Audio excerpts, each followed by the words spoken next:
8. Averting his gaze, Dr. Richter looks down at his tablet and swipes a finger across the top of the screen. In a calm voice, he says, "Could you please come back in?" The woman from before re-enters the room, her expression hollow as she stands in the doorway like an obedient soldier, awaiting her orders. "Take the subject back to the laboratory and prep the team for another session," Dr. Richter instructs. "What?" My fingers grasp the edge of the table as panic weighs me down in my seat. "So soon?" the woman asks, looking genuinely taken aback as she furrows her dark, manicured brow. Dr. Richter ignores the woman's question and approaches the door, brushing past her and stepping 1 foot out into the corridor. He then pauses to look back at me, his body straddling the threshold. "We will retrieve the vision in its entirety, no matter what it takes." I blink, my jaw dropping at the lack of remorse present in both his gaze and tone. Doesn't he realize that his last test could have killed me? Does he even care? I shake my head. "You know I can't control it. You will learn to," he growls. The anger behind his words spreads into his skin, flushing his cheeks until his whole face is ruddy. "You will lead me to him." To him, I muse, thinking of the blonde stranger's face, or to Phoenix. What is Dr. Richter actually after? As this question takes shape in my head, a scream rips from my lungs, ravaging the inside of my throat. A sharp pain slices into every inch of my skull, and as the pain spreads, a violent spasm tears through my body, rattling me down to my bones. In what little awareness I manage to cling to, I wonder if I'm going to die. Finally, part of me thinks with relief while the rest of me screams, "No, I'm not ready." Wrenching to the side, I fall out of my seat. As my body seizes against the cold floor, a crystal-clear image ignites in my brain. I see that bar again, the Vega I recall from the glowing halogen sign. Except this time, I'm inside the establishment rather than seeing it from the outside. An older man with a bushy beard and a shining bald head stands behind the wraparound bar, drying a wet glass with a questionable-looking gray and brown rag that's definitely seen better days. Before him, 3 people sit at the high counter, one of whom I recognize. It's him. My brain registers as the image quickly fades before thrusting me into a fresh hell of pain. My hand shoots out and clutches the nearest table leg as I ride out the stabs in my head. Sweat and tears drip from my face to the floor. "What have you just seen?" The rich timbre of Dr. Richter's lilting voice is a faint thrum on the edge of consciousness. The deafening ringing in my ears is almost enough to drown him out. The soles of his shiny black shoes squeak against the floor as he closes the distance between us. Crouching beside me, he grabs hold of my shirt, his knuckles roughly grazing my collarbone. "Answer me!" His outburst ejects spittle onto my cheeks, but I don't raise a hand to wipe it away. I don't move at all. I don't even speak. I just glare into those soulless gray eyes in silence, determined not to cave. Sneering, Dr. Richter loosens his claw-like grip on my shirt and shoves me away as he rises. My body careens to the side, and as I collide with the ground, my head slams into the tiles. Black spots stain my vision, and a moan rumbles low in my throat. Biting back a sob, I reach up a trembling hand and grab the edge of the table.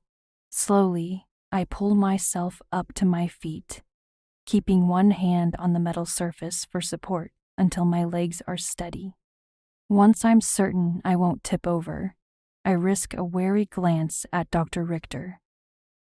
His focus has turned from me and is now fixed in the direction of the open doorway, his eyes locked with the female attendants, who stands with a hand in her pocket as if waiting for him to give her an order. My pulse skyrockets when he nods and she pulls a syringe free from her sterile white coat. Tensing, I stumble back into the corner. I won't let them do this to me. Not anymore. Never again, I silently vow. Remembering the shard of mirror pressed close to my wrist, I shake the glass piece loose from my sleeve. The jagged edges dig into my palm. "Stay away from me," I whisper. The woman inches toward me, disregarding my warnings, her hand clutching the syringe. My fingers tighten around the glass. "I said stay away from me." My arm shoots upward as I brandish the broken piece of mirror like a knife. The woman hesitates, pausing mid-step, assessing the threat with a curious tilt of her head. I blink a few times to bring her face into focus, but her features are a blur, the sweat dripping into my eyes blinding me as I scramble for a way to escape this. But there is no escape, is there? The only way this ends is with me back on that table. The only way this ends is with me dead. Pressure pushes against the walls of my head, coaxing a strangled hiss from my lips. As the room spins, I wrap my free hand around the top of my skull, as if that will somehow keep my brain from exploding. My nails dig into my scalp as the pressure worsens, sinking into the skin, drawing blood. The warm, sticky wetness seeps into my hair and runs in a single thin line down my cheek. A shriek surges up from my lungs, and as the cry breaks loose, all the pain flows out of my body.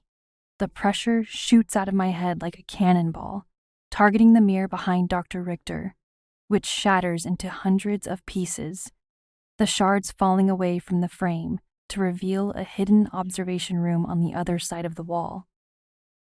At least 10 doctors stare back at me with shell-shocked expressions, every last one of them unmoving and exposed. Chest heaving, I shift my sights back toward the woman. She hasn't moved from her previous spot, her body frozen and face contorted in terror. A tingle of energy buzzes over my skin, a wave of power rising up from within, pulsating like a beating heart, as if it's a separate entity living inside me, as if it has a mind of its own. It reaches out for her, fed by my fear. When my eyes narrow, her fingers slacken, dropping the syringe to the floor. My lips twitch. She reaches for her head, her fingers sliding over her scalp as she gasps.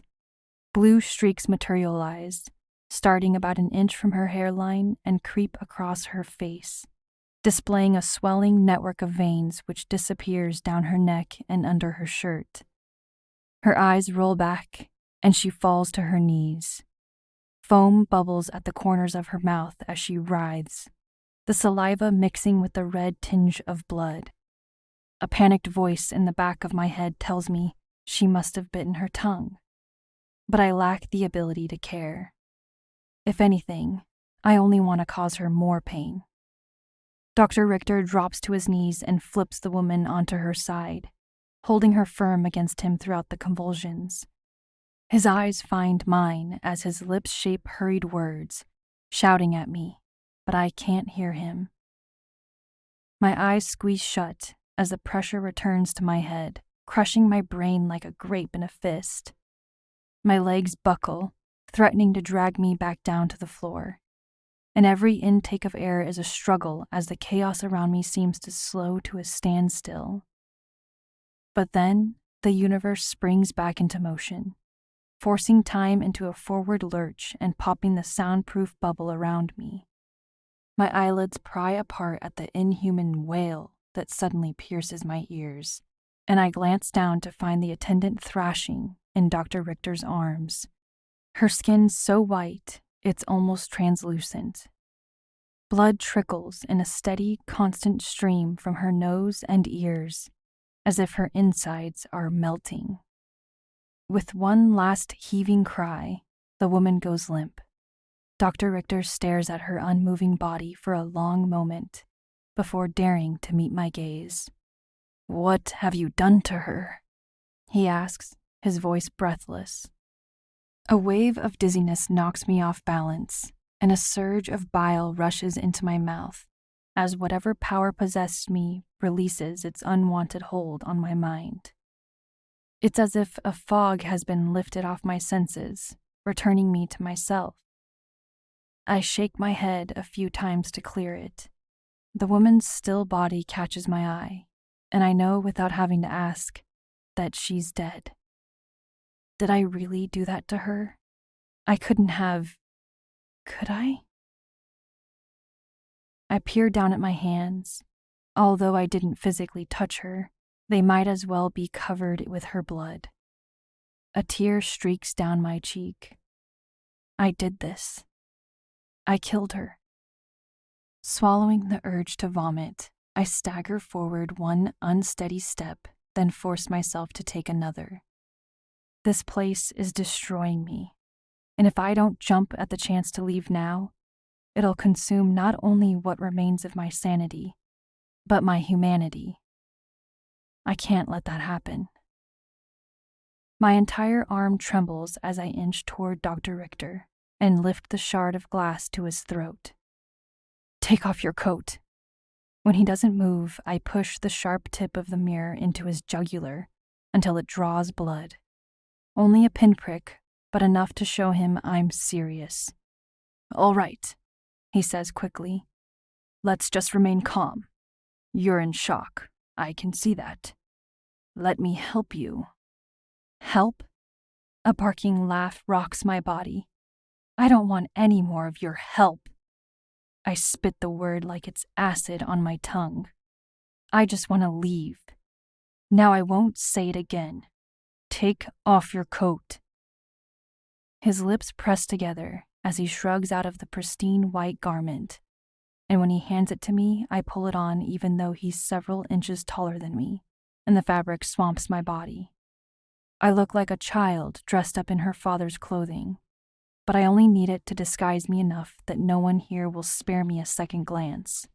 That's all it is, a disguise. Well, the closest thing I'll find to one, anyway. Peering at the empty doorway, I back away slowly from Dr. Richter, keeping my weapon raised in warning. My steps are calculated and cautious, spurred on by the tenuous belief that I might get out of here and actually achieve what no one before me has managed. I might leave the DSD alive. That thought gives me the courage to step out of the room. And yet, once I'm in the hallway, a burning question I can't find the strength to ignore any longer holds me back against my will. Pausing, I clench my hands into fists and peek over my shoulder at Dr. Richter. He hasn't moved from where he still sits on the floor.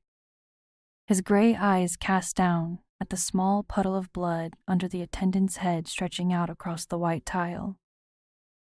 "That man I saw. Why do you want me to find him?" I ask. His mouth hitches up into a tiny smile. "He's a criminal, and all enemies of the state must be brought to justice." Enemy of the state. Is that really the reason? Why? He looks up at me through his glasses, cocking an eyebrow. "Is that who you're planning on running off to for help?"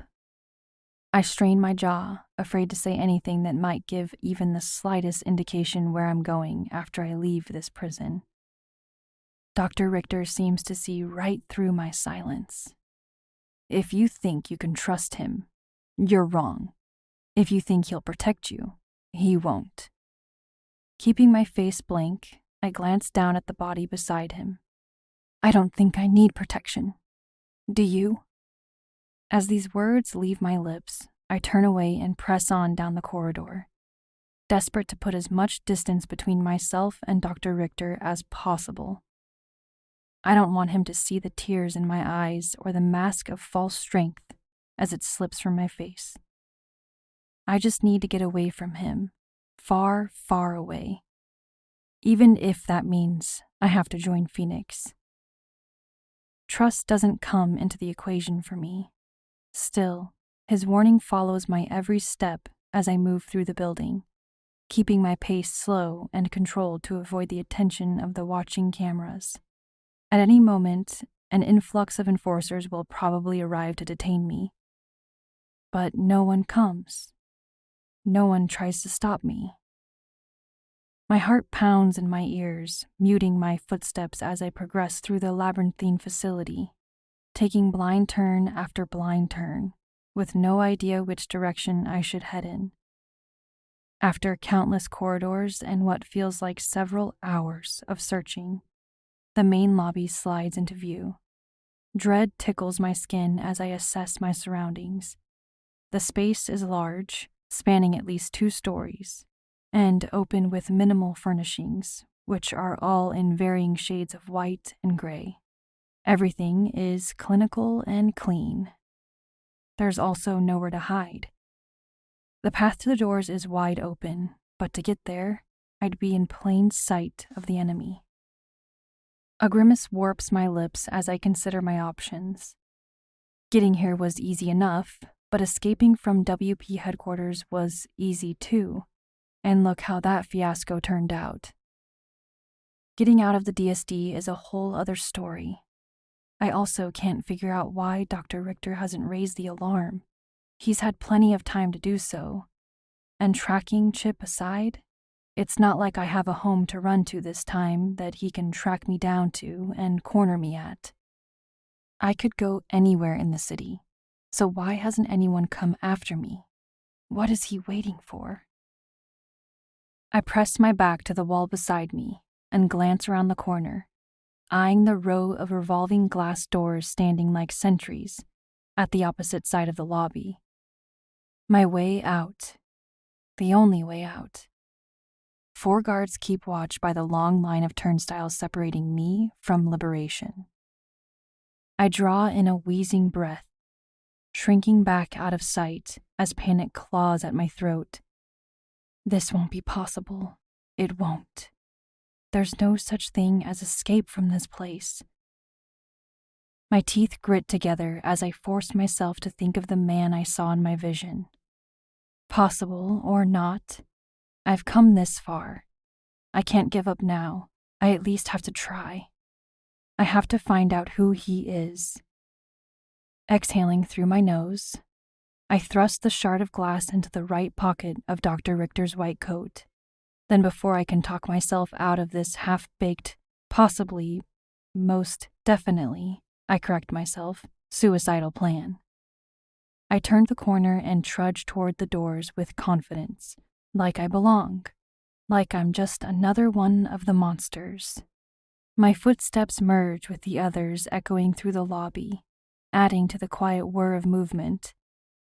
No one takes any notice of me, igniting a brief flicker of hope, which fades the closer I get to the turnstiles, my eyes landing on the small raised box connected to the closed partitions.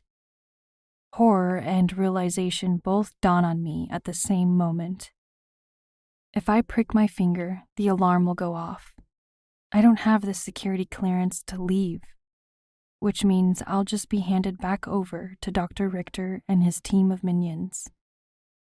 I've been dealing with these security checkpoints for 18 years, and I only just think of this now? What is wrong with me? Well, aside from the obvious. My stomach turns when it occurs to me that maybe this is why Dr. Richter hasn't raised the alarm. Why would he, if he knows I have no way to escape? Heart racing, I shift my eyes from side to side, frantically searching for a solution. To my right, 8 doctors or maybe attendants, I'm not quite sure which, are walking in a tight-knit group, also on their way out of the building. Out of options, I make the split-second decision to fall into the line they're forming in front of the checkpoint. With my stolen disguise, I easily blend into the mass of white coats. The weight on my chest eases just a little. "Thanks, Doc," I mutter under my breath. The shrill beeping of the turnstile computers grows louder as we approach, screaming their approval. Beep, after beep as each person waiting proceeds forward through the glass barriers. When the man in front of me pricks his finger and the partition before us slides open with a hiss, I take advantage of the opportunity presenting itself. This is the only chance I'll get. Holding my breath, I press my chest flat against the man's back and push through the barrier just one step behind him before the gate can close. To my relief, the sensor doesn't pick up my intrusion. As we come out on the other side, the man throws an odd look at me over his shoulder, no doubt startled by my unexpected proximity. I turn my head to hide my face, grumbling an apology. Before he can say anything in response, I hurry away toward the revolving glass doors. When I step outside, the frigid winter breeze hits me like a slap in the face. Cold but fresh in comparison to the stale, odorous air I've been breathing for months. Relishing the burn of every inhalation, I choke out a laugh and sprint away from this nightmare as fast as my legs can carry me. As I race into the night, a worrying thought gnaws at me. What if I was only able to leave because the DSD allowed me to leave? Because Dr. Richter let me leave? What if the entire time he was watching me, but chose not to intervene? If that's the case, there's only one reason I can think of as to why he would do that, why he would risk losing his precious experiment. He thinks I'll lead him to the man from my vision. He thinks I'll lead him to Ezra Laramie.